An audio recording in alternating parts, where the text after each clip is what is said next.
Okay, having understood the Gibbs paradox, और हमें उसका मैथमेटिकल रिजोल्यूशन भी समझ गया कि शायद ऐसा करके ठीक हो जाएगा।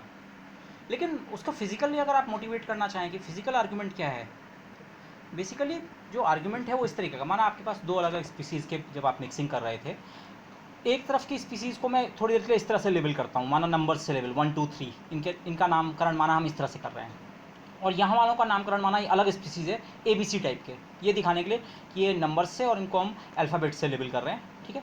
तो अगर जब हमने पार्टीशन हटाया, तो पार्टीशन हटाने के बाद क्या हो सकता है, यहाँ का माना एक पर्टिकुलर मॉलिक्यूल जिसको मैंने नाम 1 दे रहा हूँ, और यहाँ का कोई दूसरा मॉलिक्यूल A है, ये हो सकता है A 1 की पोजीशन पे आ जाए और 1 A की, बाकी सब चीज़ें सेम रहे, मतलब जितना मोमेंटम 1 का यहाँ पे था वो A ले ले, बाकी बस 1 और A अगर एक्सचेंज हो गए, ठीक है। सिम्बॉलिकली मैंने ऐसे दिखाया है, 1A से अगर हमारी A1 वो बना, कॉन्फ़िगरेशन बना, ठीक है, बाकी सब सेम रहे, बाकी मॉलिक्यूल्स आप सोचिए जो जहाँ पे था वहीं रहा, पार्टीशन हटाने से पहले जो जहाँ पे था वहीं रहा, पार्टीशन हटाने से पहले 1 यहाँ था और A यहाँ था, बाकी जो जहाँ थे ठीक है। पार्टीशन हटाने के बाद इमेजिन कीजिए बाकी सब पे कोई फ़र्क नहीं पड़ा, बस मिक्सिंग इतनी भी, A की जगह 1 आ गया, 1 की जगह A, तो ये एक डिफरेंट स्टेट है, मिक्सिंग है। आप क्लियरली देख सकते हैं, अगर आप ब्लैक और ब्लू के टर्म में सोचें, अरे ये ब्लैक और ब्लू ये था, अगर ये इंटरचेंज हो गए, ब्लू यहाँ अगर ब्लैक यहाँ आ गया, आपको नज़र आ जाएगा, मतलब ये दो अलग अलग स्टेट्स हैं, 1A और A1 क्या है, डिफरेंट स्टेट्स। अगर ये दोनों स्पीसीज़ क्या है, अलग अलग है। बेसिकली रैंडमनेस आपकी बढ़ रही है, अगर मैं खैर रैंडमनेस के टर्म में मुझे यहाँ पे नहीं बोलना चाहिए, मिक्सिंग हो रही है तो नंबर ऑफ स्टेट्स जो है एक्सेसिबल स्टेट्स बढ़ रही हैं, 1A कन्फिगरेशन भी पॉसिबल है और A1 कन्फिगरेशन भी पॉसिबल है। मैं बाकी मॉलिक्यूल्स की तो बात ही नहीं कर रहा हूँ, यहाँ 10^24 के ऑर्डर के यहाँ है, 10^24 के ऑर्डर के यहाँ है, उनके मोमेंटम वगैरह सब कुछ। लेकिन मैं केवल सिंपली अगर एक बहुत छोटा एग्जांपल दूं कि अगर ये दो अलग अलग स्पीसीज़ आप सोचें, तो ये पॉसिबिलिटी, एक स्टेट 1A और एक स्टेट A1, 1 और A को स्वैप करके जो स्टेट बनती है A1 ये अलग से। लेकिन अगर दोनों स्पीसीज़ सेम हैं, तो अब मैं इनका नामकरण 1 2 3 की तरह भी नहीं करूँगा, मैंने कल फिगर में दिखा रखा, अच्छा ये दो की जगह आप ये दो सोचें, मैंने कल इन्हें 2 डॉट्स की तरह दिखा दिया, तो अगर मैंने इन्हें इंटरचेंज किया तो फिर भी तो ये ऐसी नज़र आए। यही है समस्या की जड़, गिब्स पैराडॉक्स की जड़ यही है। जब आप नॉन आइडेंटिकल पार्टिकल लेते हैं, तब आप दो को बदल रहे हैं, तो आपको नज़र आ रहा है, आपको पता लग रहा है हाँ इन दोनों को हमने बदला है। बदलने का मतलब क्या है, आप दोनों पार्टिकल्स में डिस्टिंग्विश कर पा रहे हैं, अरे ये तो 1 टाइप वाला है और ये A टाइप वाला है, ये ब्लैक टाइप वाला है। अब आप 1 2 भी ना सोचें, फिर से मैं ब्लैक, अरे ब्लैक ब्लू, ब्लैक यहाँ पे ब्लू यहाँ पे, कि ब्लू यहाँ पे ब्लैक यहाँ पे, लेकिन यहाँ तो दोनों एक जैसे हैं, ये अरे ये वही सेम, इस से ब्लैक ही गया, ब्लैक है इस पोजीशन पे, ब्लैक है इस पोजीशन पे, अरे ब्लैक है इस पोजीशन, तो दोनों में तो कोई अंतर ही नहीं है। यहाँ आप ये लेबलिंग कर सकते हैं संभवतः, क्या ये ब्लैक ब्लू, या जिनको मैंने 1 है डिस्टिंक्ट करने के लिए इसको नंबर लिखा, इसको अल्फ़ाबेट लिखा, इसको 1 और 2 नहीं लिखा, नहीं तो वो, लेकिन यहाँ आप अलग अलग लेबल्स दोनों पे ठप्पे लगा सकते हैं दोनों पे कि ये ब्लैक टाइप के हैं, ब्लू टाइप के, पर यहाँ तो ये सेम टाइप के हैं। दिस समस्या की जड़ जो है, जिसे हम कहते हैं इनडिस्टिंग्विशबिलिटी। इंडिस्टिंग्विशबिलिटी एक बहुत इंपॉर्टेंट नोशन है, हम दो टर्म्स यूज़ करते हैं, एक हम कहते हैं आइडेंटिकल और एक कहते हैं इंडिस्टिंग्विशबल। आइडेंटिकल मतलब एक जैसे, लेकिन इस इंडिस्टिंग्विशबल का मतलब जिनमें हम भेद नहीं कर सकते हैं। ओके, क्या डिफरेंस है इसका, थोड़ा सी मैं यहाँ पे इस पॉइंट को एम्फसाइज करना चाहूँगा, फिर मैथमेटिक्स पे तब लौटते हैं। क्लासिकली आइडेंटिकल पार्टिकल्स हम कहते हैं, लेकिन आइडेंटिकल होने के बावजूद हमारा मंतव्य रहता है कि हम पार्टिकल्स में डिस्टिंग्विश कर सकते हैं। अभी मैं एक एग्जांपल से इसे क्लियर करूंगा। डिस्टिंग्विश करने का मतलब है आप हर पार्टिकल पे लेबल लगा सकते हैं कि ये पार्टिकल नंबर 1 है, आपके बिल्कुल एक जैसे पार्टिकल्स भी हैं, फिर भी क्लासिकली हम ये सोच सकते हैं ये पार्टिकल नंबर 1 है और ये पार्टिकल नंबर 2 है और ये पार्टिकल नंबर 3 और ये पार्टिकल नंबर 4। उन पे लगे हुए ठप्पों की मदद से हम कभी भी किसी भी पार्टिकल को पता कर सकते हैं, अच्छा 1 वाला यही है। लेकिन क्वांटम मैकेनिकली ऐसा नहीं होता है। एक्चुअली ये इंडिस्टिंग्विशबिलिटी का आइडिया जो है ये आता है क्वांटम मैकेनिक्स से। क्वांटम मैकेनिकली जो पार्टिकल्स हैं, अगर आप एलिमेंट्री पार्टिकल्स की बात कर रहे हैं या उनके composite small quantum systems, small systems की बात कर रहे हैं, तो वो सारे के सारे पार्टिकल्स क्या होते हैं, आइडेंटिकल, एक जैसे पार्टिकल्स हैं। इलेक्ट्रॉन्स अगर आपके हैं तो हर इलेक्ट्रॉन आइडेंटिकल होता है, आप एक इलेक्ट्रॉन और दूसरे इलेक्ट्रॉन में भेद नहीं कर सकते हैं। ओके, इसका क्या मतलब है, इसका नोशन और क्लियर करें। माना एक छोटा सी एक्सपेरिमेंट आप सोचें, माना आपके पास 2 बॉल्स हैं, बिलियर्ड की बॉल या कोई 2 कंचे या कुछ भी, वो आए, क्लासिकली आप देख रहे हैं ये आए इस तरफ से ये, और टकराने के बाद माना ये यहाँ चले गया और ये ऑफ सेंटर कोलिजन हुआ, बिल्कुल सेंटर टू सेंटर कोलिजन नहीं हुआ, ऑफ सेंटर कोलिजन हुआ, ये आए और टकराने के बाद ये यहाँ चले गया और यहाँ, ऐसा हो सकता है। ओके, ये ऐसे तो आप इन पार्टिकल्स की ट्रेजेक्ट्री को ट्रैक कर सकते हैं। आप माना इस पार्टिकल का नाम 1 है और 2, तो आप कह रहे हैं पार्टिकल नंबर 1 ये आया और बाद में ये नीचे को मुड़ गया, और पार्टिकल नंबर 2 ऐसे आया था और बाद में ये टकराने के बाद ऊपर को मुड़ गया था। आप दोनों पार्टिकल्स के ट्रेजेक्ट्री को, उनका जो पाथ है पूरी प्रोसेस के दौरान, उसे ट्रैक कर सकते हैं। पर आप इसी तरह का एक्सपेरिमेंट अगर इलेक्ट्रॉन्स के साथ करें, इलेक्ट्रॉन्स क्या था, आप इलेक्ट्रॉन स्कैटरिंग एक्सपेरिमेंट कर सकते हैं। एक इलेक्ट्रॉन यहाँ से फेंका और एक इलेक्ट्रॉन यहाँ से फेंका, ठीक है, ये बहुत दूर से इलेक्ट्रॉन आए, अपने करीब आ रहे हैं, और टकराने के बाद फिर से आपको माना ऐसे ही दिखा कि एक इलेक्ट्रॉन यहाँ जा रहा है, ये नीचे की डायरेक्शन की तरह, ये नीचे की डायरेक्शन में, और एक इलेक्ट्रॉन जा रहा है ऊपर की डायरेक्शन में। ओके, लेकिन इस प्रोसेस में आप इलेक्ट्रॉन्स के पाथ नहीं देख सकते हैं। ये इलेक्ट्रॉन आपके किसी इलेक्ट्रॉन बीम का हिस्सा है, इसलिए आपको पता है इस डायरेक्शन में जा रहा है। ये इलेक्ट्रॉन किसी बीम का हिस्सा है, इसलिए पता है इस डायरेक्शन में जा रहा है। बाद में ये इलेक्ट्रॉन आपके किसी डिटेक्टर पे डिटेक्ट हुए, इसलिए आपको पता है इस डायरेक्शन में आया। आपको इलेक्ट्रॉन का पाथ कभी नहीं दिख रहा है। यहाँ तो पाथ दिख रहा है हमेशा, ट्रेजेक्ट्री। क्लासिकल मैकेनिक्स में एक वेल डिफाइंड ट्रेजेक्ट्री होती है, क्यू और पी लगातार इवॉल्व करते हैं। पर क्वांटम मैकेनिक्स में अनसर्टेनिटी के कारण आप क्यू और पी की एब्सोल्यूट वैल्यू की बात तो किसी इंस्टेंट पे कर ही नहीं सकते हैं, अनसर्टेनिटी प्रिंसिपल के कारण। और क्यू और पी की अगर वैल्यू शार्प नहीं है तो आप ट्रेजेक्ट्री का नोशन खत्म हो जाता है। तो क्वांटम मैकेनिक्स में ये, इनफैक्ट इस चीज़ को हम वहाँ पे कई और तरह से भी कहते हैं। इसको मैं वेव पैकेट ओवरलैप की लैंग्वेज में भी कह सकता हूँ। चलिए, जब ये तो इलेक्ट्रॉन बहुत दूर हैं, इनका इंट्रैक्शन नेग्लिजिबल है, ये जो आ रहे हैं एक दूसरे की तरफ, तब आप शायद दोनों को लोकलाइज कर सकें। अच्छा, माना ये इलेक्ट्रॉन ये वाला है, माना थोड़ी देर के लिए आप इसको इलेक्ट्रॉन नंबर 1 और इसको इलेक्ट्रॉन नंबर 2 शायद कह सकें। लेकिन जब ये इलेक्ट्रॉन्स करीब आते हैं तो क्वांटम मैकेनिकल लैंग्वेज में इस इलेक्ट्रॉन के साथ एसोसिएटेड एक वेव पैकेट है और इस इलेक्ट्रॉन के साथ एसोसिएटेड एक वेव पैकेट है। सिम्बॉलिकली ये अभी एक का वेव पैकेट ऐसा और एक का वेव पैकेट ऐसा, अभी ये बहुत दूर है, पर ये दोनों इलेक्ट्रॉन्स करीब आ गए तो दोनों के वेव पैकेट ओवरलैप हो गया। तो जब वो वेव पैकेट ओवरलैप हो गया तो उसके बाद आप इलेक्ट्रॉन 1 और इलेक्ट्रॉन 2 में भेद नहीं कर सकते हैं कि कौन सा इलेक्ट्रॉन 1 के करस्पॉन्डिंग है और कौन सा 2 के करस्पॉन्डिंग। जिस दौरान वो इंटरेक्शन हो रहा है, आप 1 और 2 इलेक्ट्रॉन की आइडेंटिटी नहीं है। बहुत दूर पे शायद एक बार को आप बोल भी सकें कि हाँ, लगभग इलेक्ट्रॉन 1 इस पोजीशन पे है और इलेक्ट्रॉन 2, लेकिन और अच्छा हाँ, फिर ये टकराए, इंट्रैक्शन हुआ और इंट्रैक्शन के बाद फिर से एक इस डायरेक्शन में गया, एक इस डायरेक्शन में। जब ये काफ़ी दूर निकल गए इंट्रैक्शन वाले पॉइंट से, तो फिर से इसका वेव पैकेट अलग और इसका वेव पैकेट अलग। तो बहुत दूर इंट्रैक्शन से बहुत दूर, तो संभवतः आप इनको पार्टिकल्स की तरह समझ सकते हैं कि हाँ, इलेक्ट्रॉन इलेक्ट्रॉन इलेक्ट्रॉन इलेक्ट्रॉन। लेकिन जिस समय वो एक्चुअली इंटरेक्ट कर रहे हैं वो बहुत क्लोज इनफ थे, उस समय वेव पैकेट के नोशन के कारण आप उनको लेबल नहीं कर सकते हैं कि ये इलेक्ट्रॉन नंबर 1 है और ये 2 है, या ये 1 का वेव पैकेट है और ये 2 का, ऐसा नहीं हो सकता है। ओके, या मैं दूसरा एग्जाम्पल दूँ, Young's double slit experiment light के अलावा लोगों ने इलेक्ट्रॉन्स के साथ भी किया है, मॉडर्न फिजिक्स में हमने पढ़ा है। तो वहाँ पे हम फिर बाद में ये कंसेप्ट की बात करते हैं। एक्चुअली यहाँ पे आप इलेक्ट्रॉन के पाथ की बात कर ही नहीं सकते हैं कि इलेक्ट्रॉन इस स्लिट से गया कि इस स्लिट से गया, क्योंकि अगर आप इलेक्ट्रॉन के पाथ की बात करेंगे तो फिर आप इस पैटर्न को एक्सप्लेन नहीं कर सकते हैं। तो क्वांटम मैकेनिक्स में ट्रेजेक्ट्री का नोशन खत्म हो जाता है। तो ट्रेजेक्ट्री के नोशन का खत्म होने का मतलब क्या है, अगर आप इस एक्सपेरिमेंट के टर्म में समझें, आपको शुरुआत में इलेक्ट्रॉन पता है किस डायरेक्शन में किस मोमेंटम से आ रहा है, एक्सपेरिमेंट के बाद इंट्रैक्शन से बहुत दूर इलेक्ट्रॉन के मोमेंटम की डायरेक्शन पता है। तो इस केस में आप इस सिचुएशन को ऐसी इमेजिन भी कर सकते हैं कि हाँ, हुआ क्या होगा, ये इलेक्ट्रॉन आया होगा और टकराने के बाद ये नीचे को मुड़ गया होगा, और ये वाला इलेक्ट्रॉन इधर से आया होगा और टकराने के बाद कहाँ मुड़ गया होगा, ऊपर। लेकिन इसके साथ साथ आपको ये संभावना भी यहाँ पे सोचनी पड़ सकती है, ऐसा हुआ होगा ये जो पहला इलेक्ट्रॉन आया जो फॉरवर्ड डायरेक्शन में आ रहा था, ये वाला इस इलेक्ट्रॉन में कन्वर्ट हुआ, मतलब ये इस रास्ते पे गया और ये इस रास्ते पे गया। अगर आप ये इंटरेक्शन का रीजन है, ये इंटरेक्शन का रीजन है, आपको केवल बहुत जब इलेक्ट्रॉन्स बहुत दूर हैं तब की कहानी दिख रही है, केवल तब की स्टेट दिख रही है। बहुत दूर से एक इलेक्ट्रॉन आ रहा है, दूर से एक इलेक्ट्रॉन आ रहा है, और बाद में एक इलेक्ट्रॉन नीचे की तरफ जा रहा है, एक ऊपर की तरफ इस एंगल पे जाना है। इस फिगर में भी तो एक इलेक्ट्रॉन ऊपर की तरफ जा रहा है, बाद में एक इलेक्ट्रॉन नीचे की तरफ जा रहा है। लेकिन अगर आप इस फिगर को भी देखें, इस फिगर में भी तो एक इलेक्ट्रॉन ऊपर की तरफ और एक इलेक्ट्रॉन नीचे की तरफ जा रहा है। क्वांटम मैकेनिकली आप ये डिसाइड नहीं कर सकते हैं कि जब ये इलेक्ट्रॉन्स इंटरेक्ट होके इस तरह से गए, आए ऐसे, और बाद में एक यहाँ जाते हुए दिखा और एक यहाँ जाते हुए दिखा, तो ये वाली कंडीशन भी कि ये वाली कंडीशन, आप ये बात नहीं कर सकते हैं, क्योंकि आप इनकी ट्रेजेक्ट्री, ये ट्रेजेक्ट्री तो हमने बना दी, ये ट्रेजेक्ट्री में प्लॉट ही नहीं कर सकता हूँ। आप ये नहीं कह सकते हैं, माना थोड़ी देर के मैं इस इलेक्ट्रॉन का नंबर 1 कर भी दूँ और इसका 2 भी कर दूँ, आप ये डेफिनेटली नहीं कह सकते हैं कि इंट्रैक्शन के बाद ये जो नीचे को इलेक्ट्रॉन गया था ये इलेक्ट्रॉन नंबर 1 ही था। अरे ये वाली प्रोसेस भी हो सकती है, जो नीचे की तरफ जो इलेक्ट्रॉन गया ये एक्चुअली इलेक्ट्रॉन नंबर 2 भी हो सकता है। ये है इंडिस्टिंग्विशबिलिटी का notion. Quantum mechanically particles indistinguishable होते हैं। आप एक इलेक्ट्रॉन और दूसरे इलेक्ट्रॉन में भेद नहीं कर सकते हैं।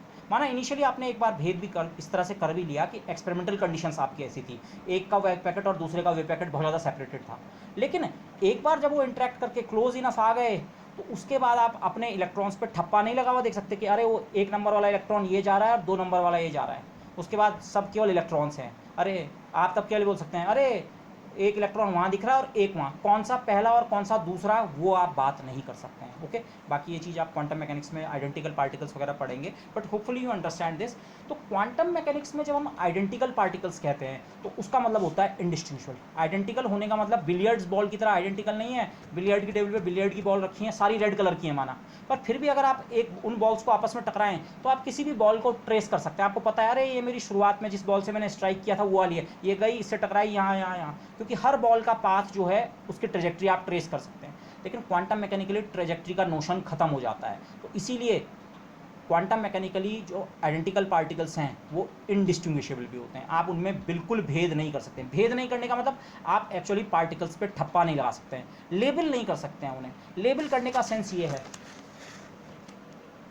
ये जब मैंने आपको ये पिक्चर दिखाई, एक का लेवल 1 और एक का लेवल ए, लेकिन जब ये दो अलग अलग स्पीसीज़ के हैं, मैं एक तरह से लेबलिंग तो इनकी कर ही सकता हूँ, मैं इनको ब्लैक और इनको ब्लू तो कह ही सकता हूँ। अगर ब्लैक की जगह ब्लू और ब्लू की जगह ब्लैक आ गया, माना ऑक्सीजन और कार्बन है, माना दोनों का मास बराबर है, थोड़ी देर के लिए हम हाइपोथेटिकली सोचें, तो ऑक्सीजन मॉलिक्यूल की जगह कार्बन है और कार्बन की जगह ऑक्सीजन आ गया से एटम, तो हम समय पता लग जाएगा अरे ये तो स्टेट अलग है। लेकिन अगर दोनों तरफ एक ही तरह की गैस थी, ऑक्सीजन ऑक्सीजन, और इस ऑक्सीजन के मॉलिक्यूल की जगह ये आ गया और इसकी जगह ये आ गया, तो आप उसमें भेद कैसे करेंगे? नहीं कर सकते। तो ये नोशन हम मिस कर रहे थे।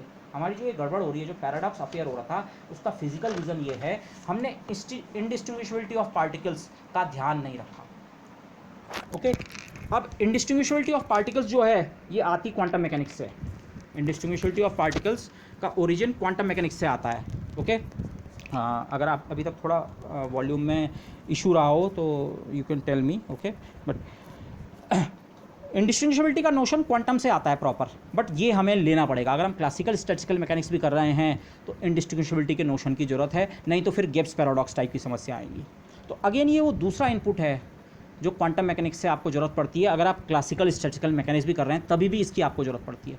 एक नोशन तो था कि जो एक सेल का साइज़ होता है वो फाइनाइट होता है, ठीक है, H⁻3n के ऑर्डर का होता है। एग्जैक्ट वो नंबर नहीं भी होता, लेकिन हमारे लिए ये इंपॉर्टेंट था कि हाँ किसी स्टेट का साइज़ फाइनाइट होता है। दूसरा इंपॉर्टेंट नोशन जो क्लासिकल स्टैटिस्टिकल मैकेनिक्स में भी सही ढंग से आगे बढ़ने के लिए चाहिए, वो ये नोशन होता है कि पार्टिकल्स जो हैं इंडिस्टिंग्विशबल होते हैं। एक तरह के पार्टिकल्स आपस में क्या होते हैं? इंडिस्टिंग्विशबल। ओके, बल्कि यहाँ पे एक सवाल इस तरह से कई बार पूछा भी जाता है, सारे इलेक्ट्रॉन्स होते क्यों हैं एक जैसे? इंडिस्टिंग्विशबल मान लिया, माना इस नोशन को, लेकिन सारे इलेक्ट्रॉन्स इंडिस्टिंग्विशबल क्यों होते हैं? एक्चुअली इसका आंसर बाद में फील्ड थ्योरी में बड़े अच्छे से आता है। फील्ड थ्योरी में कंसेप्ट ये होता है, सारे एलिमेंट्री पार्टिकल्स किसी फील्ड में एक्साइटेशन होते हैं। बेसिकली जैसे इलेक्ट्रॉन्स की बात करें तो इलेक्ट्रॉन्स को हम इस तरह से सोचते हैं फील्ड थ्योरी में कि पूरे ब्रह्मांड में एक इलेक्ट्रॉन फील्ड है, और वो इलेक्ट्रॉन फील्ड जहाँ पे एक्साइट होगा वहाँ पे आपको एक इलेक्ट्रॉन नज़र आएगा। तो अगर इलेक्ट्रॉन फील्ड सब जगह एक ही है तो उसके एक्साइटेशंस भी सब जगह एक ही जैसे होंगे। तो इस तरह से इस आंसर को दिया जाता है। But indistinguishability is a very important notion, ठीक है। अभी इस सवाल पे आप ना भी जाएं, ये इंपॉर्टेंट है कि क्लासिकल मैकेनिक्स में भी हमें ये मानना पड़ेगा ट्रीटमेंट करते हुए कि एक जैसे पार्टिकल्स हैं तो वो आपस में इंडिस्टिंग्विशबल है। तो इंडिस्टिंग्विशबल का मतलब क्या है? जब सेम स्पीसीज़ की बात करें, आपने सेम स्पीसीज़ की मिक्सिंग की बात की, तो अब doesn't matter which particular particle was where when we reintroduce partition. Partition हटा के जब मैंने फिर से पार्टीशन इंट्रोड्यूस किया तो इसका कोई मतलब नहीं है कि अरे जो पार्टिकल 7वें नंबर का पार्टिकल जो इधर था पहले, अरे अब वो यहाँ आ गया है।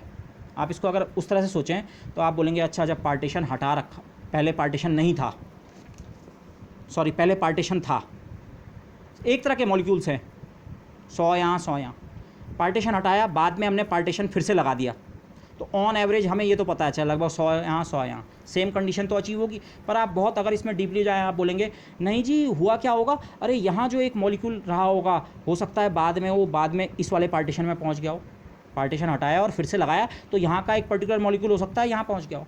पर भाई साहब हमारे पास इस चीज़ को एसेस करने के लिए कोई इन्फॉर्मेशन नहीं है, सारे पार्टिकल्स आइडेंटिकल हैं। तो आप किसी पर्टिकुलर पार्टिकल की ट्रेजेक्ट्री तो वैसे भी ट्रैक नहीं कर पा रहे हैं और सारे पार्टिकल्स आइडेंटिकल हैं, तो इंपॉर्टेंट केवल ये है पहले यहाँ भी 100 पार्टिकल और यहाँ 100 और पार्टीशन हटाया और कुछ देर रहने दिया और फिर लगाया तो फिर से यहाँ 100 पार्टिकल और यहाँ 100 पार्टिकल्स, यही इंपॉर्टेंट है। इतना ही आप कर सकते हैं। क्वांटम मैकेनिक्स इतनी लिमिट आपको दे रही है, क्लासिकल स्टैटिस्टिकल मैकेनिक्स में भी इस लिमिट को हम अडॉप्ट कर लेंगे। हम पार्टिकल्स के इंडिस्टिंग्विशेबल नेचर को इनकॉर्पोरेट करेंगे। तो इसीलिए तो हम कह रहे हैं जो स्टेट पहले थी पार्टीशन हटाया और लगाया, फिर से सिस्टम की वो स्टेट आ गई, क्योंकि आप इंडिविजुअल पार्टिकल्स को लेबल नहीं कर सकते हैं। एक तरह के पार्टिकल्स में लेबलिंग करने का कोई सेंस नहीं। हाँ, दो अलग अलग तरह के पार्टिकल्स हों, ब्लैक और ब्लू, तो ब्लैक और ब्लू में भेद आप जरूर कर सकते हैं। हाँ भाई, ये एक टाइप के हैं और ये दूसरे टाइप के हैं, वहाँ तो आप भेद कर सकते हैं। पर जो बिल्कुल एक ही तरह के पार्टिकल्स हैं वो आइडेंटिकल होने के साथ साथ इंडिस्टिंग्विशेबल होने भी है। ओके, तो हम बेसिकली क्या कर रहे थे, over counting the number of accessible states. अगर आप एक ही तरह के पार्टिकल्स दो सोचे हैं, केवल मैं दो ही पार्टिकल दिखाता हूँ, ये नंबर 1 पार्टिकल और ये नंबर 2 एक ही तरीके के हैं, ये सिचुएशन हो या बाद में 1 की जगह 2 पहुँच गया, 2 की जगह 1, अगर आप पार्टिकल्स को लेबल कर पाते हैं, लेबल करने का मतलब उनमें अगर आप डिस्टिंग्विश कर सकते हैं, भेद कर सकते हैं, तो ये स्टेट और ये स्टेट अलग अलग स्टेट्स हैं। लेकिन अगर आप पार्टिकल्स में भेद कर ही नहीं सकते हैं तो ये 1 और 2 का कोई सेंस नहीं है। एक पार्टिकल यहाँ पे है, एक पार्टिकल यहाँ पे भी है, और इस स्टेट में भी तो एक पार्टिकल यहाँ पे और यहाँ पे, ये दो स्टेट नहीं है, ये दोनों स्टेट्स क्या हैं, सेम। ये दोनों स्टेट्स कैसे अचीव हुई, एक पार्टिकल को दूसरे से एक्सचेंज करके। एक्सचेंज के कारण जो नई स्टेट्स हम सोच रहे थे कि एक्सचेंज के कारण जो हैं शायद नई स्टेट बन रही है, क्वांटम मैकेनिकली इंडिस्टिंग्विशबिलिटी का आइडिया लें तो इसका मतलब वो नई स्टेट्स नहीं है। इसका मतलब हम अपनी नंबर ऑफ एक्सेसिबल स्टेट्स को ओवर काउंटिंग कर रहे थे। एस का एक्सप्रेशन जो हमने निकाला था ओमेगा के एक्सप्रेशन से निकाला था, और ओमेगा भी हमने ऐसे निकाला था, accessible volume of phase space को h⁻3n एक ग्रिड के साइज से। लेकिन ये नंबर हमने एक्चुअली ओवर काउंट कर दिया है। हमने नंबर ऑफ स्टेट्स काउंटिंग करते हुए इंडिस्टिंग्विशबिलिटी का ध्यान नहीं रखा। तो इंडिस्टिंग्विशबिलिटी का मैथमेटिकली क्या फैक्टर आएगा, कितना ओवर काउंटिंग हम कर रहे थे, उसको बहुत सिंपली, वो फैक्टोरियल n का फैक्टर है, लेकिन वो आप सिंपली ये सोचिए, अगर दो पार्टिकल्स हैं आइडेंटिकल हैं, अगर आप उनको डिस्टिंग्विशेबल समझते तो 1 2 और 2 1 दो अलग अलग स्टेट होती, लेकिन अब ये दो नहीं है, दो के बजाय केवल कितनी है, एक स्टेट। मतलब हम कितना ओवर काउंटिंग कर रहे थे, 2 की, 2 का फैक्टर। अगर 3 पार्टिकल्स हों, तीनों एक जैसे 1 2 3, आप उनको आपस में कई तरह से रख सकते हैं। 1 की जगह 1 को वहीं रहने दिया, 2 और 3 को बदल दिया, या ये कुल मिला के 6 कॉम्बिनेशन बनते हैं आपके जी। अगर पार्टिकल्स पे आप ठप्पा लगा सकते, लेबल कर सकते, तो ये 6 स्टेट्स आप अलग अलग आपको नज़र आती, 6। लेकिन अगर पार्टिकल्स एक जैसे हैं तो आप केवल बोलेंगे हाँ एक ये है, एक ये है, एक ये। 3 पार्टिकल्स, 3 लोकेशन पे 3 पार्टिकल्स, 6 स्टेट नहीं है। तो पहले हम उन्हें 6 स्टेट्स मान रहे थे, वो एक्चुअली कितनी स्टेट है, केवल एक। तो अगर 2 पार्टिकल्स हैं तो हमारा ओवर काउंटिंग का फैक्टर 2 था। अगर 3 पार्टिकल्स हैं तो हमारा ओवर काउंटिंग का फैक्टर कितना है, फैक्टोरियल 3, 6 बराबर फैक्टोरियल 3। तो अगर हमारे n पार्टिकल्स हैं तो हमारा ओवर काउंटिंग का फैक्टर कितना है, फैक्टोरियल। बेसिकली n पार्टिकल्स के जितने पॉसिबल परम्यूटेशंस हो सकते हैं ये वो नंबर हैं। n पार्टिकल्स को आपस में चेंज करो, 1 की जगह 2, फिर 1 की जगह 3, फिर 1 की जगह 4, फिर 2 की जगह, जितने पॉसिबल उनके कॉम्बिनेशंस बन सकते हैं, वो सारे अलग अलग कॉम्बिनेशंस नहीं हैं, अब वो सारी अलग अलग स्टेट्स नहीं हैं। अगर आप पार्टिकल्स को इंडिस्टिंग्विशेबल मान रहे हैं, और वो हमें मानना पड़ेगा क्वांटम मैकेनिक्स से, तो फैक्टोरियल n का फैक्टर हमें कम करना पड़ेगा। हमारी काउंटिंग में फैक्टोरियल n के फैक्टर से डिवाइड करना पड़ेगा। ओके, ये 6 अलग अलग स्टेट्स नहीं हैं, इनको एक मानो, तो 6 के फैक्टर से आपको डिवाइड करना पड़ेगा। जनरल केस में अगर आपके सिस्टम में n आइडेंटिकल पार्टिकल्स हैं, टोटल नंबर ऑफ पार्टिकल्स नहीं है, वो जो आइडेंटिकल वाले पार्टिकल्स हैं, कितने पार्टिकल्स एक जैसे हैं, n, तो आपके जो जब आप काउंटिंग कर रहे हैं उस सिस्टम की नंबर ऑफ स्टेट्स की, तो आपको फैक्टोरियल n के फैक्टर से डिवाइड करना पड़ेगा। Okay, so this is an important notion. Okay, तो अब हमारा काम हो गया, मतलब नंबर ऑफ एक्सेसिबल स्टेट्स का जो करेक्ट एक्सप्रेशन है, जो हमारा पुराना ओल्ड एक्सप्रेशन था, जो हमने खुद ऐसे निकाला था, ये वाला एक्सप्रेशन कैसे निकाला था, m/h⁻3n, इसमें एक फैक्टोरियल n और डिवाइड करना पड़ेगा। ओके, तो s का एक्सप्रेशन कितना होता है, s होता है k log ओमेगा। तो ओमेगा का जो अब करेक्ट एक्सप्रेशन है, क्योंकि यहाँ लॉग आ रहा है, तो लॉग के कारण क्या फ़र्क पड़ेगा, लॉग ओमेगा पुराना वाला minus log factorial n। S के एक्सप्रेशन पे एंट्रोपी पे जो फ़र्क पड़ेगा इसके कारण, ये नंबर ऑफ स्टेट्स पे फ़र्क पड़ा है फैक्टोरियल n के फैक्टर का, तो एंट्रोपी पे जो फ़र्क पड़ेगा k times log natural factorial n, log लेते हैं इसका, और ये डिनोमिनेटर में है तो minus log factorial with k B with a minus sign. इसको मैंने ऐसे लिखा है, एंट्रोपी का जो करेक्ट एक्सप्रेशन है इंडिस्टिंग्विशबिलिटी का ध्यान रखते हुए, वो एंट्रोपी का पुराना एक्सप्रेशन माइनस के times log natural factor n, ये करना पड़ेगा। पुराना एक्सप्रेशन लगभग ठीक था, ये एंट्रोपी का पुराना एक्सप्रेशन लगभग ठीक था, लेकिन जो थोड़ा गलती थी वो इस फैक्टर से सही होगी, ये वाला फैक्टर के टाइम्स माइनस के times log natural factor N. Indistinguishability के कारण इतना आपको और लेना पड़ेगा। तो इस एक्सप्रेशन को अब मैंने फिर से कुछ नहीं किया, ये एस का मेरा पुराना एक्सप्रेशन, ये वाला पूरा के इंटू दिस, ये वही वाला एक्सप्रेशन है जहाँ से हमने आज का लेक्चर शुरू किया। ये वो k times n is a large number, और एन अगर लार्ज होता है तो फैक्टोरियल एन के लॉग के लिए हम स्टर्लिंग अप्रॉक्सीमेशन यूज़ कर सकते हैं, n log n minus n. Okay, ये के बी और माइनस साइन बाहर, लॉग एन फैक्टोरियल एन की जगह स्टर्लिंग अप्रॉक्सीमेशन। अब आप टर्म्स को अगर कंबाइन करें डेरिवेटली इस पूरे पार्ट में 3n kb/2 मैं फिर भी कॉमन ले रहा हूँ, तो इस पार्ट में भी अगर मैं 3n kb/2 कॉमन लूँ, n और kb भी तो दोनों में है, इस और इस टर्म दोनों में, तो 3/2 की जगह यहाँ 2/3 के फैक्टर आ जाएंगे, एक टर्म माइनस और एक टर्म प्लस। ओके, लॉग का टर्म मैं इस लॉग के टर्म के साथ कंबाइन कर सकता हूँ, यू कैन सी लॉग, और यही टर्म इंपॉर्टेंट है। जरा ये टर्म देखो तो है कितना, अगर मैं 2/3 को पावर में ले जाऊँ तो n टू द पावर 2/3, और इसका साइन माइनस है। अगर मैं इस लॉग और इस लॉग को कंबाइन करूँगा तो log a minus log b होता है, log a upon b, a ये है, ये term n to the power 2/3 denominator में जाएगा, ये वही टर्म लिखा है, लॉग के टर्म को लॉग के टर्म के साथ कंबाइन करके, और 1 + 2/3 5/3। आप देख रहे हैं मैथमेटिकली हमने ये आर्ग्यू किया था। ये u/n तो एक्सटेंसिव अपॉन एक्सटेंसिव पहले से ही इंटेंसिव बन रखे हैं पेयर में, v वाला टर्म अकेला था अभी तक, जब तक हमारे पास ये वाला टर्म हम नहीं लाए थे, इनडिस्टिंग्विशबिलिटी का जो करेक्शन फैक्टर है वो जब तक हम नहीं लाए थे तब तक ये फैक्टर नहीं था डिनोमिनेटर में। तो मैथमेटिकली हम समझ तो गए थे कुछ इस तरह का फैक्टर होना चाहिए, पर श्योर नहीं थे, और वो कोई उसे आप आंसर भी नहीं बोल सकते। इनडिस्टिंग्विशबिलिटी ने ऑटोमेटिकली देखा हाँ ये फैक्टर एग्जैक्टली इतना है, इसे आप लिख सकते हैं v/n की पावर 2/3। तो v सिस्टम का साइज़ 10 गुना कर दो तो n भी तो 10 गुना हो रहा है, तो ये क्वांटिटी क्या है, इंटेंसिव। एंट्रोपी एक्सटेंसिव होती है, लेकिन उसका एक्सटेंसिव नेचर केवल इस n के एक्सटेंसिव नेचर से कंट्रोल हो जाएगा, बाकी ये part constant intensive, u/n intensive, v/n की पावर 2/3 इंटेंसिव, सब कुछ अब इंटेंसिव है, ये पूरा फैक्टर इंटेंसिव है अब जो स्क्वायर ब्रैकेट के अंदर लिखा हुआ है, एक्सटेंसिव इंटू इंटेंसिव एक्सटेंसिव, ठीक है, एवरीथिंग इज बैलेंस्ड। तो दिस ओके, तो इनफैक्ट इस चीज़ को मैंने इस फॉर्म में लिखा है, ये टर्म, इसको अलग अलग पार्ट्स में ब्रेक कर दिया, लॉग नेचुरल, इसको सी डैश लिखा, लॉग नेचुरल सी डैश जैसे पहले किया था, लॉग नेचुरल u/n, 2/3 दोनों की पावर 2/3 कॉमन है, उसको बाहर ले लिया, लॉग नेचुरल v/n + 5/3, ये भी इंटेंसिव, ये भी इंटेंसिव, ये भी extensive upon extensive intensive, overall एक इंटेंसिव क्वांटिटी है, इंटेंसिव स्क्वायर ब्रैकेट के अंदर सब कुछ इंटेंसिव है, बाहर n के कारण ये एक्सटेंसिव है, extensive into intensive, very good. Okay, लेकिन यहाँ पे एक चीज़ ध्यान रखें, इसको ऐसा ना सोचें ये करेक्शन हमने आइडियल गैस के केस के लिए किया, क्योंकि हमने सॉल्व ही आइडियल गैस किया था। ये जो इंडिस्टिंग्विशबिलिटी का नोशन है ये आपको हर जगह ध्यान में रखना पड़ेगा।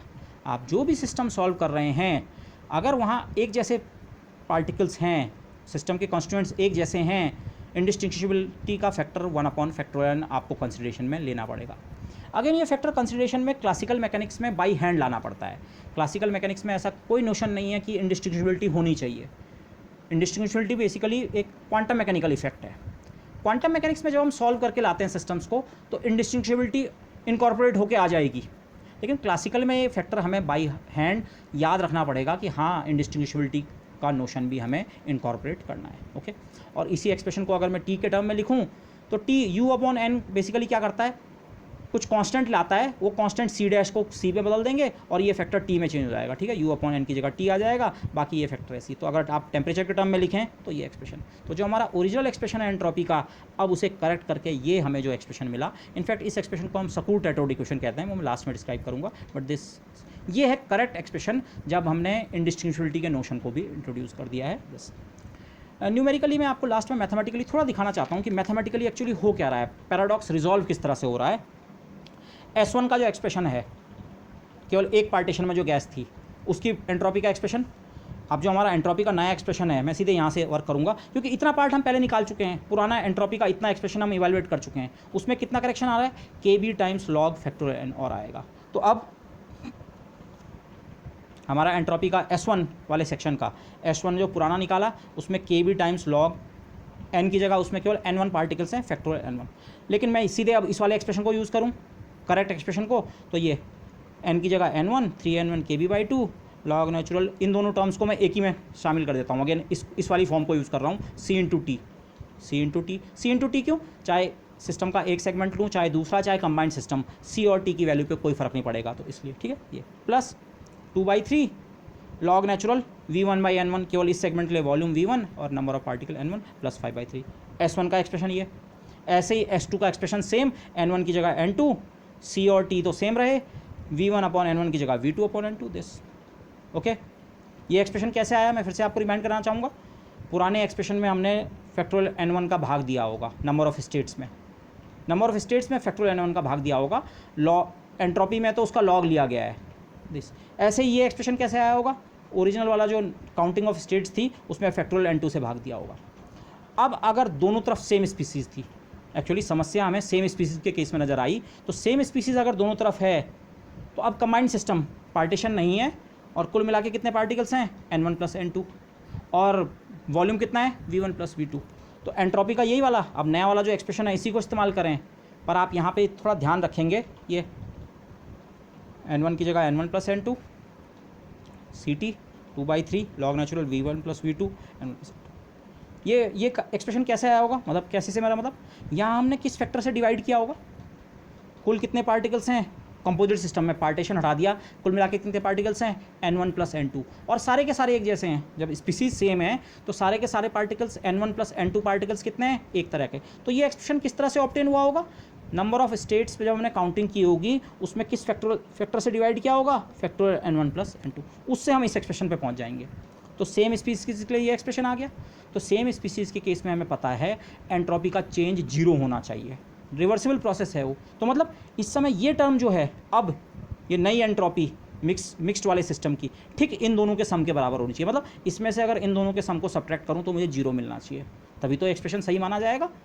ओके, गिब्स पैराडॉक्स में यही समस्या तो नजर आई, सेम तरह की गैस को मिक्स करने पे एंट्रोपी बढ़नी नहीं चाहिए थी, सिंपली s1 प्लस s2 के बराबर बननी चाहिए थी। तो इट बेटर भी कि इस समय जो s है, नया वाला s, ये s1 प्लस s2 के बराबर हो। तो ये आप चेक कर सकते हैं, ये आप चेक कर सकते हैं सिंपली, ठीक है। ये यहीं पे आप देख सकते हैं, ये इसके बराबर बन जाएगा। उसके लिए केवल एक चीज़ का ध्यान रखना पड़ेगा आपको। Okay, let me show you. ये स्क्वायर ब्रैकेट का पार्ट जो है ये तीनों ब्रैकेट्स में सेम है, log natural ct log natural ct 5/3 5/3 5/3 v1/n1 v2/n2। ये हमने शुरू में ही कहा है, हमारे जो दोनों जिन गैसेस को हमने मिक्स किया है उनके नंबर ऑफ पार्टिकल और वॉल्यूम का रेशो क्या है, सेम। बेसिकली हमने डेंसिटी की बात की थी कि उन दोनों की डेंसिटी सेम है, जिन दोनों सैंपल्स को मिक्स किया है, तो डेंसिटी सेम है, तो volume over number of particle या number of particle upon volume क्या होगा, सेम। v1/n1 किसके बराबर होगा, v2/n2 के।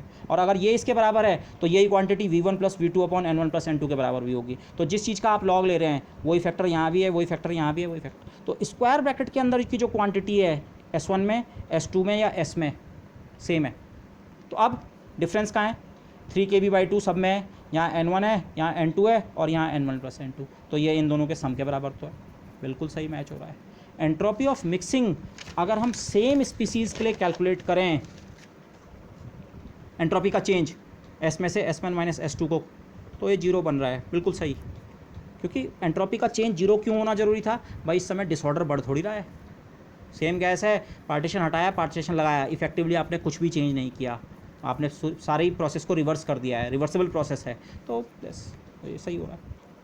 लेकिन जब दोनों स्पीसीज़ अलग होती हैं फिर वो आंसर अलग कैसे बन रहा है। आप फिर से बोलें, अरे अगर s का नया आंसर ये है और s1 s2 ये हैं तो एंट्रोपी चेंज तो 0 है। लेकिन अब दो अलग अलग गैस मिक्स करते हैं तो वो प्रोसेस रिवर्सिबल थोड़ी है, पार्टीशन हटाया और फिर से पार्टीशन लगाया, तो ऐसा थोड़ी है ब्लैक मॉलिक्यूल्स यहाँ अगर ब्लू मॉलिक्यूल्स यहाँ आ गए, अगर अलग अलग स्पीसीज़ की मिक्सिंग की, तो उस केस में तो एंट्रोपी बढ़नी चाहिए। तो फिर वो आंसर कैसे आ रहा है, उस आंसर को ध्यान ये कीजिए, अलग अलग सिस्टम्स का s1 और s2 के एक्सप्रेशन तो जो हमने अभी निकाले वो ठीक है, पर मिक्सिंग वाले एक्सप्रेशन को देखो, मिक्सिंग में नंबर ऑफ पार्टिकल तो n1 प्लस n2 ही हैं, पर जब दोनों तरफ स्पीसीज सेम है तो जिस फैक्टर से आप डिवाइड करेंगे वो हो गया factorial n1 plus n2। Combined system की बात कर रहा हूँ, पार्टीशन हटाने के बाद सेम स्पीसीज़ के लिए।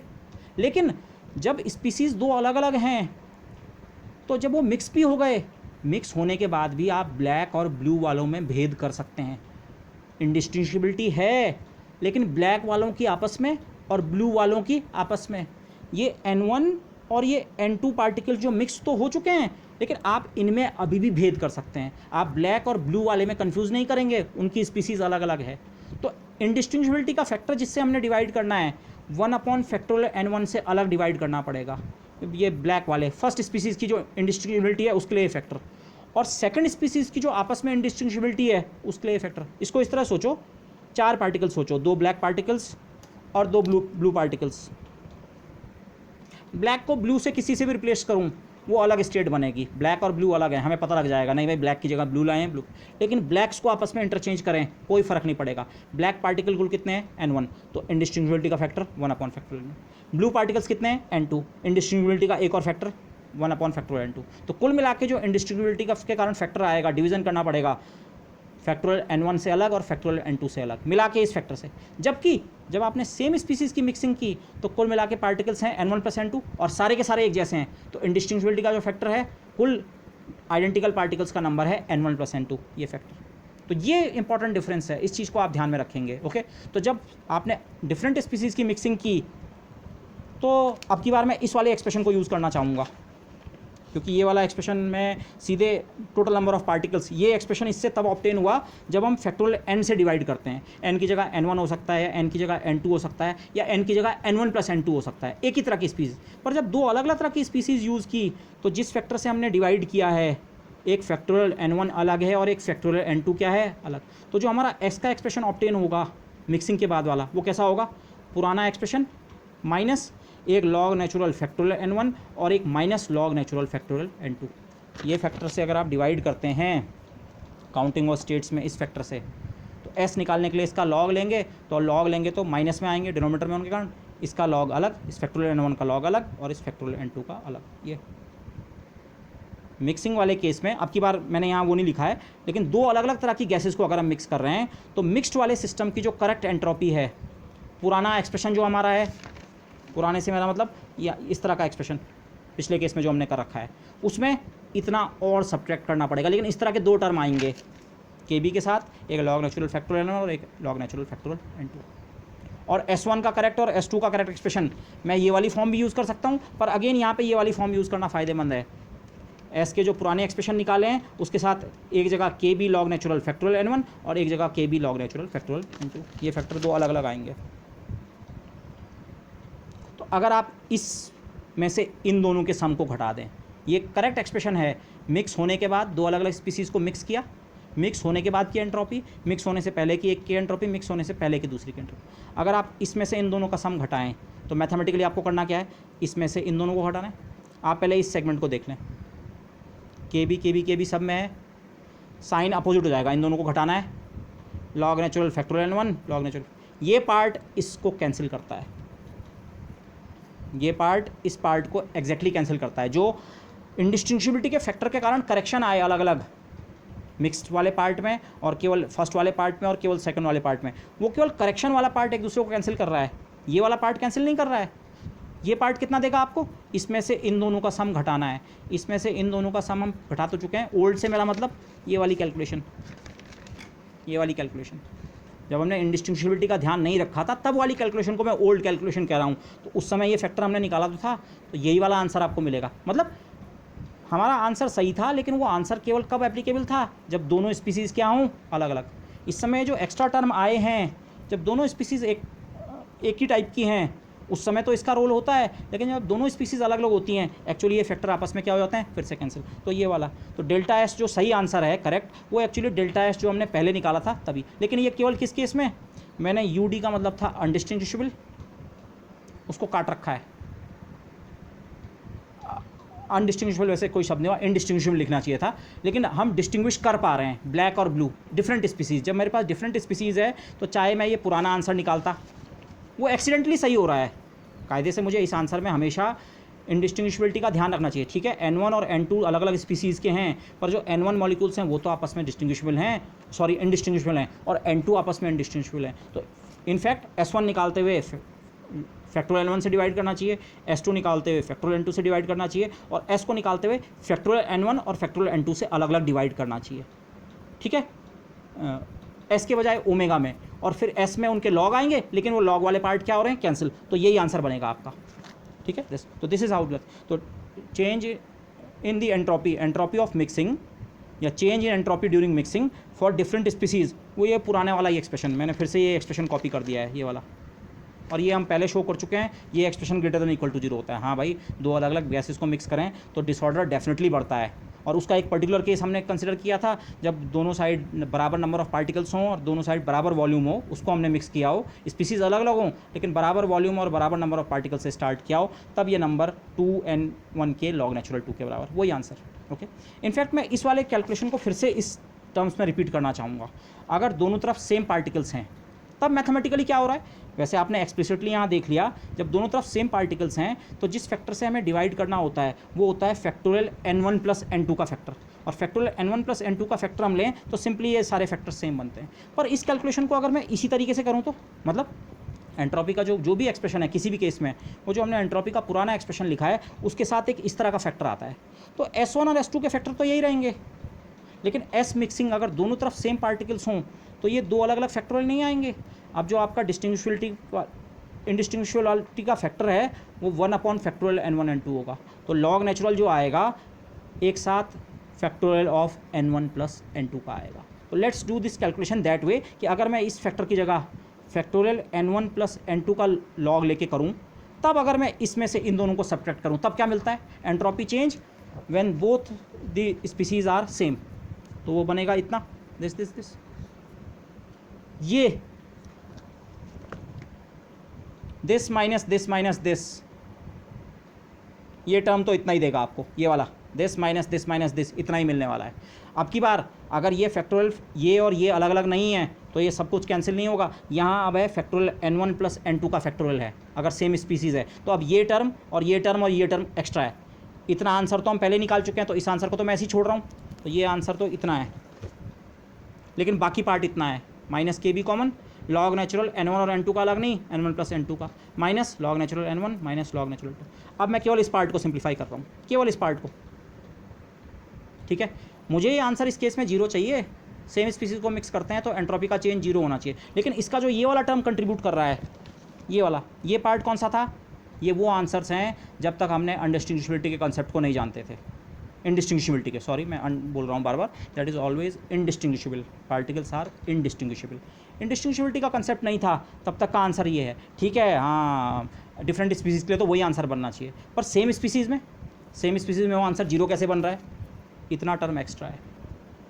इसमें भी स्टर्लिंग फार्मूला लगाओ, इसमें भी लगाओ, इसमें भी लगाओ, n1 n2 और n1 प्लस n2 सब लार्ज हैं, तो अगर आप स्टर्लिंग फार्मूला लगाएं n1 plus n2 log n1 plus n2 minus n1 plus n2, n1 log n1 minus n1, n2 log n2 minus n2, ये इनमें माइनस साइन है तो इनके साइन रिवर्स हो गए। ये टर्म और लास्ट वाला term n1 plus n2 with minus sign, n1 with plus sign n2, ये कैंसिल हो गया, इतना पार्ट कैंसिल हो गया।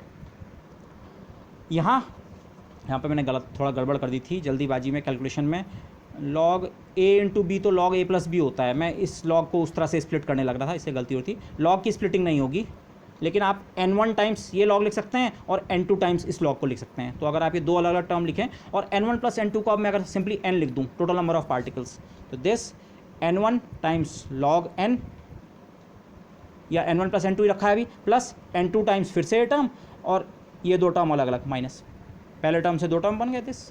ऐसा मैंने इसलिए किया, इन दोनों में अब n1 कॉमन आ जाएगा और इन दोनों में n2, n1 कॉमन लेने के बाद log a minus log b, log a upon b, ऐसे ही log a अपॉन b है। हमने एक कंडीशन शुरू में ही इम्पोज की है, चाहे सेम गैसेज हों चाहे डिफरेंट स्पीसीज़ हो, मिक्सिंग उनकी इस तरह से हुई है कि n1 अपॉन v1 बराबर n2 अपॉन v2, बेसिकली ये डेंसिटी बराबर होने की बात हो रही है, और n1 अपॉन v1 बराबर n2 अपॉन v2 है, तो यही factor n1 plus n2 upon v1 plus v2 के बराबर भी है। तो आप इन रेशियोज़ को आप n1 की जगह v1 नहीं रख सकते हैं, n2 की जगह v2 नहीं रख सकते हैं, पर n1 upon n2 upon n1 ratio की जगह हर क्वांटिटी को उसके v से रिप्लेस कर सकते हैं। You can check it mathematically. अगर आप इस एक्सप्रेशन में n1 कॉमन लें, n1 ऊपर नीचे कैंसिल होगा, 1 प्लस n2 अपॉन n1 बचेगा, और n2 अपॉन n1 की जगह आप v2 अपॉन v1 रख सकते हैं। तो इसीलिए मैं कह रहा हूँ इस एक्सप्रेशन में, डिनोमिनेटर वाले एक्सप्रेशन में, जहाँ ऊपर भी एन्स हैं नीचे भी एन्स हैं, वहाँ हर n को v से रिप्लेस कर सकते हैं। ऐसे ही यहाँ भी, तो अगर आप वो रिप्लेसमेंट यहाँ कर दें तो log natural v1 plus v2 upon v1 plus log natural v1 plus v2 upon v1, ठीक है this. V1 plus V2 total volume, log natural V upon V1, log natural V upon V2 लिखो, या यहाँ पे मैंने V upon V2 क्यों आया, sorry let me check one case, N2 होगा, N2, तो ये V2 होगा इसलिए V2 आया, हाँ ठीक है, this is okay, last expression ठीक है। ये केवल इस सेकंड पार्ट की वैल्यू है, और फर्स्ट पार्ट की वैल्यू मैं आपको दोनों पेजेस एक साथ खोल के दिखाता हूँ। फर्स्ट पार्ट की वैल्यू ये है, if you can see both of these things, ये हमारा वो ओल्ड वाला एक्सप्रेशन है, k B N1 log V upon V1 plus N2 log V upon V2, minus sign k B N1 log V upon V1, जितना ये term contribute कर रहा है इस समय, इंडिस्टिंग्विबिलिटी का फैक्टर जितना एक्स्ट्रा लाया वो सेम है but with a minus sign, इसीलिए ये जीरो हो रहा है। यहाँ से भी ये कैलकुलेशन मैंने कर ली थी, यहाँ से बहुत स्ट्रेट फॉरवर्ड कैलकुलेशन थी, but still you must see दूसरे तरीके से। अगर आप बेसिकली किया क्या, एस का जो करेक्ट एक्सप्रेशन है, या तो पूरा करेक्ट एक्सप्रेशन लिखो, वहाँ से भी कर सकते हैं, लेकिन एस के करेक्ट एक्सप्रेशन को आप ऐसे भी सोचें, अच्छा जो हम पुराना एक्सप्रेशन जो कि गलत था उसमें इतना टर्म और आना चाहिए, लेकिन ये लॉग N1 का होगा कि N2 का होगा, या N1 इंटू N2 अलग का होगा, या N1 प्लस N2 का होगा, उसके हिसाब से अगर आप देखें तो आप देख रहे हैं जब अलग अलग गैसेस की मिक्सिंग कर रहे हैं तब तो ये टर्म, ये एक्स्ट्रा टर्म आपस में ही पूरे कैंसिल हो जाते हैं, तो इनका कंट्रीब्यूशन बचा रहता है। जबकि जब सेम स्पीसीज दोनों तरफ होती है, इन टर्म्स का कंट्रीब्यूशन अपोजिट साइन के साथ उतना ही बनता है जितना इनका कंट्रीब्यूशन बन रहा है, तो आपका चेंज इन एंट्रोपी कितना होता है, जीरो। तो जो the correct expression for the change in entropy during mixing of same species comes out to be zero. तो अब पैराडॉक्स रिजॉल्व हो चुका है। पैराडॉक्स रिजॉल्व करने का मतलब केवल ये नहीं है कि चेंज इन एंट्रोपी जीरो ही होगा, सेम स्पीसीज़ के लिए जीरो होगा, पर डिफरेंट स्पीसीज़ के लिए उसकी वैल्यू कुछ फाइनाइट होनी चाहिए। तो डिफरेंट स्पीसीज़ के लिए एक्चुअली जो हमने आंसर पहले निकाला था वो आंसर भी सही था, अब वो एक्सीडेंटली सही था या कैसे था, लेकिन वो आंसर भी सही था। लेकिन अब इस एक्सप्रेशन के साथ, एंट्रोपी के इस करेक्ट एक्सप्रेशन के साथ, इस एक्सप्रेशन के साथ सब कुछ सही हो रहा है। सेम स्पीसीज़ के लिए भी आंसर सही बन रहा है, डिफरेंट स्पीसीज़ के लिए भी आंसर सही बन रहा है। एक केस में रिवर्सिबल प्रोसेस है, एक केस में इरिवर्सिबल प्रोसेस, एंट्रोपी का चेंज एक केस में पॉजिटिव, एक केस में जीरो, सही आंसर हमारे आ रहे हैं। तो सही आंसर यहाँ से आप बल्कि आप फीडबैक लें, मतलब इंडिस्टिंग्विशिबिलिटी का ध्यान रखना जरूरी था। क्लासिकल मैकेनिक्स में नहीं है वो आइडिया, लेकिन फिर भी अगर आप केवल क्लासिकल स्टैटिस्टिकल मैकेनिक्स करना चाह रहे हैं, क्वांटम स्टैटिस्टिकल मैकेनिक्स नहीं भी कर रहे हैं, तो भी आपको इंडिस्टिंग्विशिबिलिटी के फैक्टर बाई हैंड इंट्रोड्यूस करने पड़ेंगे। क्लासिकल मैकेनिक्स में इंडिस्टिंग्विशिबिलिटी का कोई नोशन नहीं है, आपको बाई हैंड इंडिस्टिंग्विशिबिलिटी का नोशन लाना पड़ेगा। तो ये तो this is the second input जो मैं पीछे से बार बार कह रहा था। क्लासिकल स्टैटिस्टिकल मैकेनिक्स भी करने के लिए क्वांटम मैकेनिक्स से दो आइडिया आपको चाहिए ही चाहिए। एक, सेल का साइज़ फाइनाइट होता है, फेज स्पेस में फाइनाइट रिजोल्यूशन होता है, वो एक्चुअल रिजोल्यूशन की एब्सोल्यूट वैल्यू जैसे ज़्यादा फर्क नहीं पड़ता है। और दूसरा, identical particles are also indistinguishable. जिन पार्टिकल्स को आप आइडेंटिकल अभी तक कह रहे थे क्लासिकल में एक जैसे हैं, वो एक्चुअली इतने एक जैसे हैं कि आप उनमें भेद भी नहीं कर सकते हैं। तो आपको वो अप्रोप्रिएट डिवीज़न जो करना है फैक्टोरियल n के फैक्टर से वो करना पड़ेगा। तो लास्ट में मैंने इस एंट्रोपी के एक्सप्रेशन को फिर से यहाँ पे लिखा है, जो करेक्टेड एक्सप्रेशन है, जो हमारा सही वाला एक्सप्रेशन है, ये वाला। ओके, इस एक्सप्रेशन को लास्ट में मैंने इस तरह से ब्रेक कर दिया है। ये लॉग को मैंने u अपॉन n और v अपॉन n पावर 2/3 वाले फैक्टर को एक जगह रखा, और बाकी ये log ऑफ 4πm 3h² और दोनों के साथ 3n/kb तो मल्टीप्लाइड है, ये फैक्टर अलग, और 3n/kb इंटू 5/3 का फैक्टर जो है 3 कैंसिल होगा 5/2। इस तरह से मैंने क्यों लिखा है, ये जो दो टर्म्स हैं अगर आप देखें, ये सिस्टम की स्टेट पे निर्भर नहीं कर रहे हैं। आपका जो भी सिस्टम है वो आइडियल गैस, अब हम मिक्सिंग की बात नहीं कर रहे हैं, सिंपल एक आइडियल गैस है, n पार्टिकल्स, v वॉल्यूम और इंटरनल एनर्जी u, इसमें कहीं वो चीज़ नहीं आ रही। 3/2 constant, number of particles constant, ठीक है, kb constant, this 4πm 3h²। Number of particles अगर गैस में फिक्स्ड हैं, केवल आप गैस का वॉल्यूम और एनर्जी माना चेंज कर रहे हैं, अलग अलग वॉल्यूम और अलग अलग एनर्जी गैस की ले रहे हैं। ओके, तो केवल ये वाला फैक्टर वेरी करता है, ये फैक्टर ओवरऑल क्या है, कांस्टेंट, और ये फैक्टर भी क्या है, कांस्टेंट। आपने गैस ले ली, नंबर ऑफ पार्टिकल्स, गैस को इनक्लोज कर दिया, हाँ चैम्बर का साइज़ आप चेंज कर रहे हैं, एक्सपेरिमेंट बार बार रिपीट कर रहे हैं, उसी गैस को कभी छोटे वॉल्यूम में कभी बड़े वॉल्यूम में रख रहे हैं, गैस को कभी कम एनर्जी दे रहे हैं, कभी गैस की एनर्जी आपने बढ़ा दी, उसको एक्स्ट्रा बाहर से एनर्जी देके।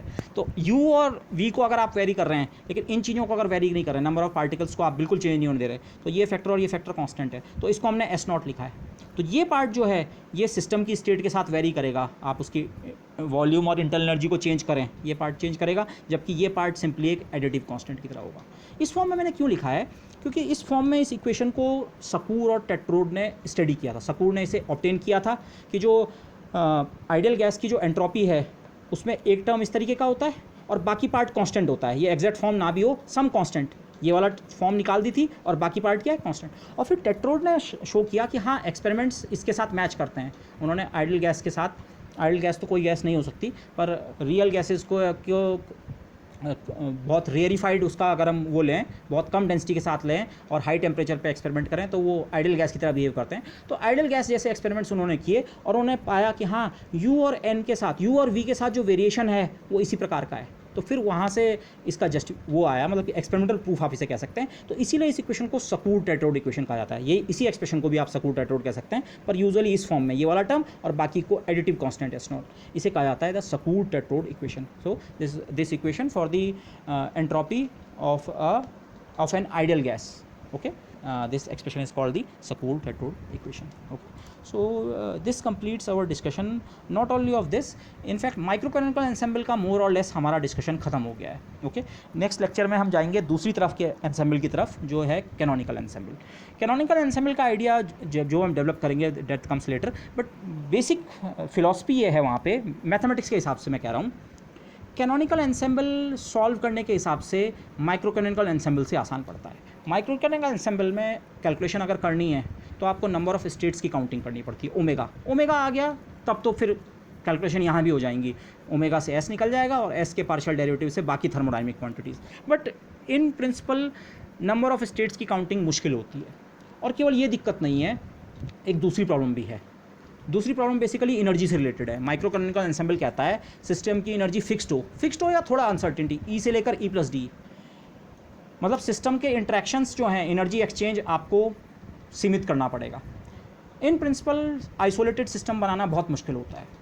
तो इस प्रॉब्लम के कारण हम एक्सपेरिमेंटल लिहाज से भी आप सोच सकते हैं और मैथमेटिकल भी एडवांटेज होगा, हम एक दूसरी तरह का एंसेम्बल का पहले फ्रेमवर्क डेवलप करेंगे और फिर उसको कैलकुलेशन में यूज़ करेंगे। और वो सबसे कॉमन फ्रेमवर्क है, सबसे ज़्यादा जिससे में कैलकुलेशन करना आसान रहता है, या सबसे ज़्यादा जो आपको देखने को मिलेगा जो कैलकुलेशंस की जाती हैं। कैलकुलेशन करने का मतलब क्या है, हम आइडियल गैस को यही रिजल्ट एंट्रोपी का या बाकी रिजल्ट्स भी सेम रिजल्ट कैनोनिकल एंसेम्बल के मेथड से भी निकालेंगे तो यही रिजल्ट आएंगे कि अगर गैस की एनर्जी यू और वॉल्यूम वी है और नंबर ऑफ पार्टिकल्स एन है तो गैस की एंट्रोपी का एक्सप्रेशन यही बनेगा, एक्सप्रेशन यही बनना है। पर इस समय हमने माइक्रो कैनोनिकल एंसेम्बल के मेथड से ही निकाला। तो दूसरे मेथड से कंसिडरेबल एडवांटेजेस होते हैं इन जनरल, तो और उसमें सबसे जो पावरफुल हमारा एंसेम्बल बनेगा वो बनेगा कैनोनिकल। और कैनोनिकल एंसेम्बल का फिर एक और एक्सटेंशन आता है ग्रैंड कैनोनिकल, बट वो बेसिकली कैनोनिकल का एक्सटेंशन है। कैनोनिकल एंसेम्बल ज़्यादा इंपॉर्टेंट है, so that we will see in the lectures to come. So with that I would like to end this lecture. Thank you everybody.